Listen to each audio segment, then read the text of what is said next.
তারপর বাড়ি এসে মা আর আমি মিলে সন্ধ্যের সময় পুজো করার জন্য বসে গেছিলাম জোগাড় করতে, কারণ মন্দিরেও যাওয়ার ছিল অঞ্জলি দিতে। আর মা এখানে মালা তৈরি করছিল, কারণ আমি না ঠাকুরের মালা তৈরি করতে পারি না, মানে খুব ভালো হয় না আমার কাছে আর কি। আর এখানে বাবা ভোলে বাবার জন্যই চাঁদের 3টে চোখ বানিয়ে নিয়ে এসেছিলো।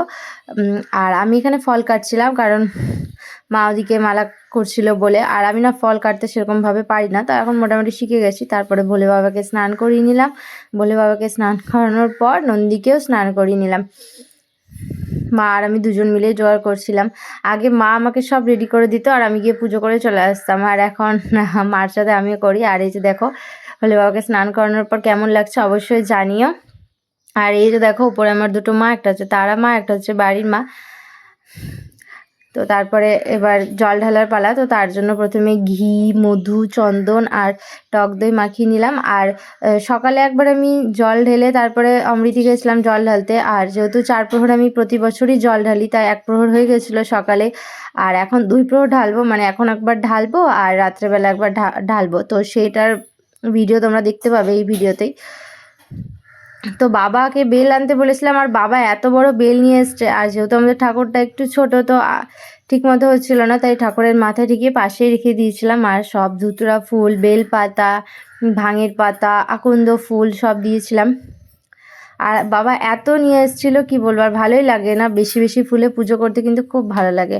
আর এই যে দেখো মালাটা পরিয়ে নিলাম ঠাকুরকে, কেমন লাগছে অবশ্যই জানিও।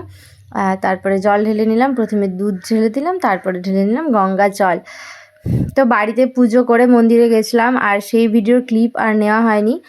আর আমি জল ঢালার পর মাও জল ঢেলেছিল, কারণ কি বলতো মা কিন্তু শিবরাত্রির উপোস করে না, কিন্তু মা সকালেই খেয়ে নিত। কিন্তু যখন শুনলাম যে অমৃতে যাবো, তো মা বললো না খেয়ে জল ঢালবো, তারপর বাড়ি এসে খাবো। আর বাড়ি আসতে আসতে যেহেতু 3:30 বেজে গেছিলো, তো আমি মাকে বললাম যে আর খেয়েই না, একবারে সন্ধ্যের সময় একবারে সন্ধ্যে দিয়ে আরেকবার জল ঢেলে তারপরেই তুমি খেও।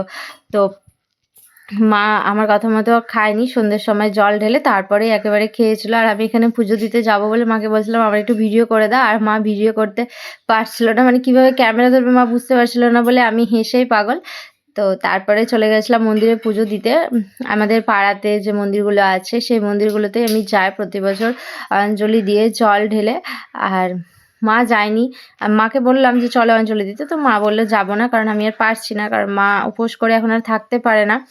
আর তারপরে বাড়ি এসে আবার 3য় প্রহরে আমি জল ঢেলে নিয়েছিলাম। আর আজকে 3 প্রহর ঢেলে নিলাম, আর কালকে সকালে চতুর্দশী ছাড়ার আগে আমি 4 প্রহর জল ঢেলেছিলাম, মানে 4 নম্বর জলটা ঢেলেছিলাম।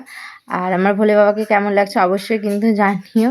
ওই যে দেখো আমার মুখ চোখ পুরো টায়ার্ড। আর তারপরে আমি প্রত্যেকবার শিবরাত্রি করে সাবু মাখা খাই, মা ফল, সন্দেশ, চিনি সব কিছু দিয়ে সাবু মাখিয়ে দেয়। আর আমার সাবু মাখা খেতে কিন্তু বেশ ভালো লাগে। তো তোমরা কে কী খাও শিবরাত্রিতে অবশ্যই কমেন্টে জানিও। আর শিবরাত্রির ফার্স্ট পার্ট যারা দেখোনি তারা অবশ্যই গিয়ে আমার চ্যানেলে দেখে নিও। তো চলো টাটা, ভালো থেকো।